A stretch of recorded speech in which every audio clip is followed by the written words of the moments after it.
And we will start the first question with Mr. Sniff. The first question is, please tell us what you think are the key functions of the office of sheriff, the position of sheriff. Well, as I indicated a little bit earlier, the sheriff is a primary advocate, chief law enforcement officer for the county. The sheriff controls all mutual aid within what we call an operational area, which is one of the 58 counties, Riverside County. So I have a responsibility to deal with all the agencies, 11 separate city police departments and 3 campus police departments on dealing with mutual aid issues. The sheriff in a cluster of counties, in this case Southern California counties, also serves by elected vote of the other sheriffs, has responsibility for that Office of Emergency Area Response on mutual aid for a cluster of counties as well. The idea is we use local assets when we have a disaster or major response before we end up pulling the ripcord for state level. The sheriff oversees, as the chief law enforcement officer, a huge agency that touches, as I indicated earlier, 4 different areas that touches every single individual regardless of where they live in this county. So it is a very key responsibility. The sheriff by law has responsibility for owning, operating, and maintaining a county jail system.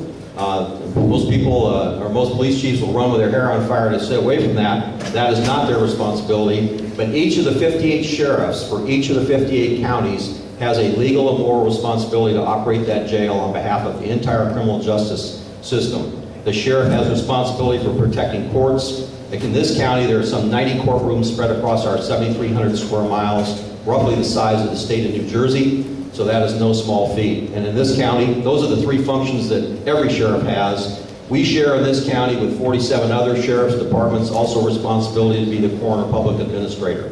So it is a very wide and varied responsibility. The sheriff's department here is larger than all the police departments in this county added up end on end, just in our patrol operations. And those 4 areas are absolutely critical for keeping all our communities across this county safe. And all of us in the sheriff's department from top on down take that as a sacred responsibility.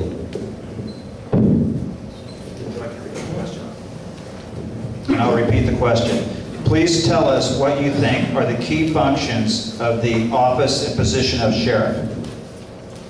Well, first of all, let me say this. The office of sheriff is a state constitutional officer that shall be elected by the people and not manipulated by politicians within the county. The responsibilities of the sheriff are to protect the citizens of this county, to attend to the courts, to take care of the coroner, public administrator, patrol, jail operations. It's a huge responsibility. And because it's such a big responsibility, it needs to be managed right, and it cannot allow itself, and the county should not allow it, to become a victim of a political debacle that puts somebody in office primarily because of political connections rather than because of the political process that needs to be followed. There was a serious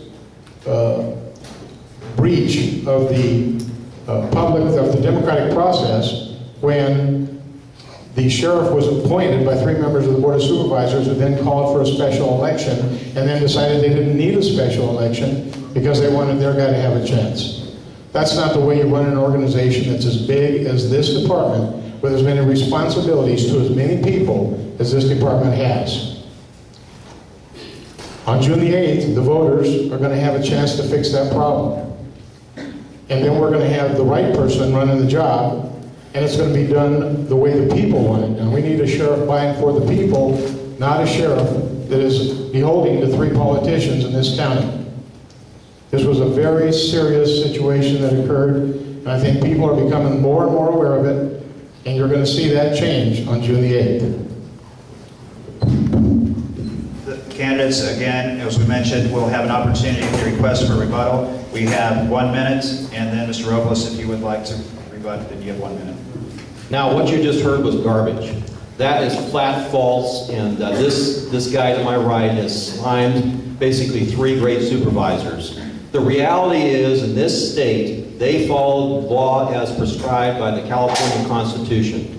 There is no place in this state, and you will not find any record, where a constitutional officer, a sheriff, departs that is not filled by a board appointment, a majority vote by the board. You see it all around this county. San Bernardino was a board appointment. Orange County was a 3-2 board appointment. San Diego was a board appointment when the sheriff departs early. Now that is the law. There is no ability for them to have a special election. That does not occur and has not occurred throughout this state. But it is important that you end up having that office filled, and that's what the board did. Within 2 weeks, all 5 of the board members indicated that they were going to follow the law and not have a special election. So don't walk away thinking that some people are crooks and it made it as an illicit position. I've been hearing that stuff now for a year, and it's garbage. Okay. It is a position that the Board of Supervisors can appoint to. The difference here being that the Board of Supervisors in an open meeting promised that there would be a special election. And 2 weeks later, they reneged on that. And the board, and the Press Enterprise actually wrote an editorial about that titled "Snubbing the Voters." So that, what he just said, that's not real, and it's not garbage, it's the truth. And people are very offended by the fact of the way that the politics worked out in his favor. That just wasn't the right thing to happen. And that's what's going to change on June the 8th. Thank you.